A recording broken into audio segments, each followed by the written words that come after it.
Hello everyone, welcome to the channel. We're back with another educational video for you. Now in today's video, what I want to do is answer a question that I got in the comments. And the question is, what if I get into a large lump sum of cash? Can I use it and just use one single premium and pay for my whole life policy and be done with it? And the answer to that question is yes and not really. And the reason why is because technically in a whole life policy, you're supposed to pay at least 7 years. Hence the 7-pay test when it comes to the MEC.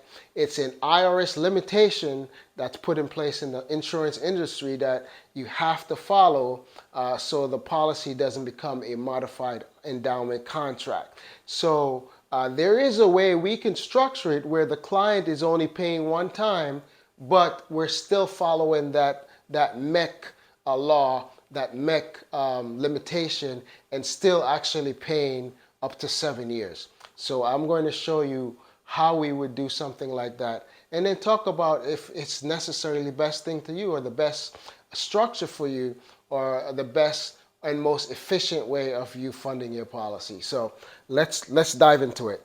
All right, so typically in a company where you're structuring the policy for high cash value, what you would do, the company would allow you to put 10% of your total premium payment each year into base premium, and the rest goes into paid up addition. This way you have access to your cash value early, as opposed to putting all the money into base premium and having zero cash value typically in the first 2 years. So that's the way we're going to structure it, right? So in this particular case, so it's $500,000, right, that they run into. And so the lump sum is $500K, and they want to pay that and be done with it. So what we would do is our base premium is going to be 10%, right? So it's going to be $50,000, and then we're going to put $450,000 into paid up additions. So the first year it's going to be $50,000 base premium. I'll just put base, B for base, and $450K PUA. All right. Remember, it's a 7-pay test. We have to pay premium for 7 years at least. 4th, 5th, 6th, and 7th year. All right, so, but the client is done with it. The client told us, I just want to pay 1 year, be done with it. I don't want to pay anymore. So, okay, Mr. Client, we'll do that for you. So that's how we're going to do it. The client is done, but we're paying the base premium. The base premium is still due. So when you structure your policy like this, the base premium is what's due. So if you structure it the wrong way and put all your money into the base, all that money will be due each year. So we structure it this way, only the base premium is going to be due. So that means the $50,000 is going to be due for all these years. $50,000 the 3rd year, $50,000 the 4th year, $50,000 the 5th year, $50,000 the 6th year, and $50,000 the 7th year. But the client don't want to pay anything. So what's going to happen is the policy will have to pay for it. So the policy, the money he put in the policy, and the policy is now going to start earning some cash value from interest being earned on the money that the policy owner put in there each year. However, what's going to cost is it's going to cost this policy to lag, right? Because $50,000 is a lot to be taken from your policy to pay it back, right? So your policy is not going to grow like it should, because it has to be working. It has to be paying back money that's due. This $50,000 is due. So in this case, the policy is going to end up paying $800,000. $800,000, $500,000 first year, and then the policy itself is going to pay back $300,000, 6,530, right? $300,000. So it's paying back. The policy is going to struggle because instead of that cash value building up and up, it's taken from it and paying back to the policy. So I would say this is not a good way to do it, right? You can do it, but it's not a good way to do it. At the end of the 7 years, you can execute a reduced paid up. And whatever your cash value is, you can use that cash value to purchase a reduced death benefit, and it will be paid up. The policy will be paid up. You wouldn't have to pay any more premium. Then the policy would start to work good again and starts to pick up again. But it's going to struggle for a little bit. There's a better way to do it. That saved $500,000. There is a better, much better way to do it. All right. So let's look at the better way. Instead of doing it in 1 year, why don't we spread out that payment in 5 years? And we're going to use the same strategy, 10% base premium, 90% paid up addition.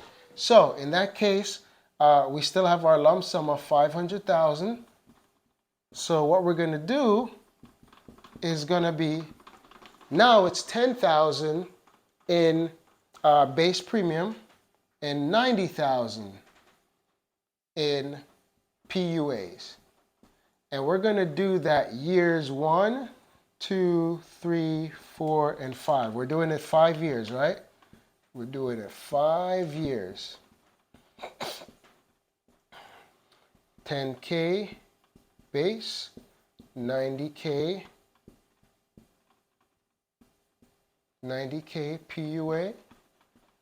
We got 10K base, 90K PUA, 10K base, 90K PUA. So now we're done funding. So we spread it out in 5 years. 500,000, 10K base premium, and 90K PUAs. So the client paid their 500,000, but we still have to pay for 7 years, right? So we still have to pay year 6 and year 7. But here's the difference. Our base premium is only $10,000 here, not $50,000, right?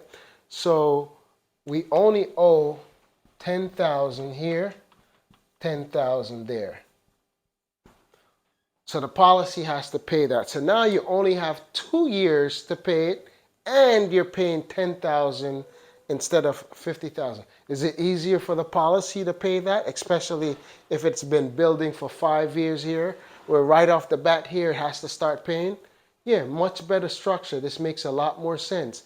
Your cash value is going to build better in a policy like this, structured like this, spread out like this, because it gives it some time to start growing.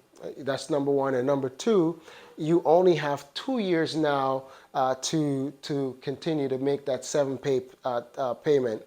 And 3, you only have to pay $10,000 because your base premium in this example is $10,000, not $50,000, right?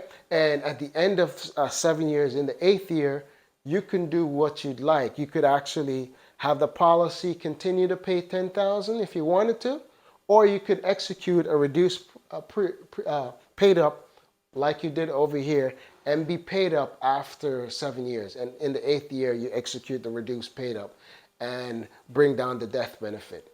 So you have that option over there as well. So hope that makes sense. Hope that answered the question. If there's any other questions you may have, feel free to drop that in the comment section. Place a comment and share this with a friend. If you do like the video and found this information to be very valuable, make sure you like it so I can know and so YouTube can know, right? So also, if you haven't already done so, make sure to subscribe and hit the notification bell so every time I release a video, you're one of the first to be notified. Until next time, talk to you soon.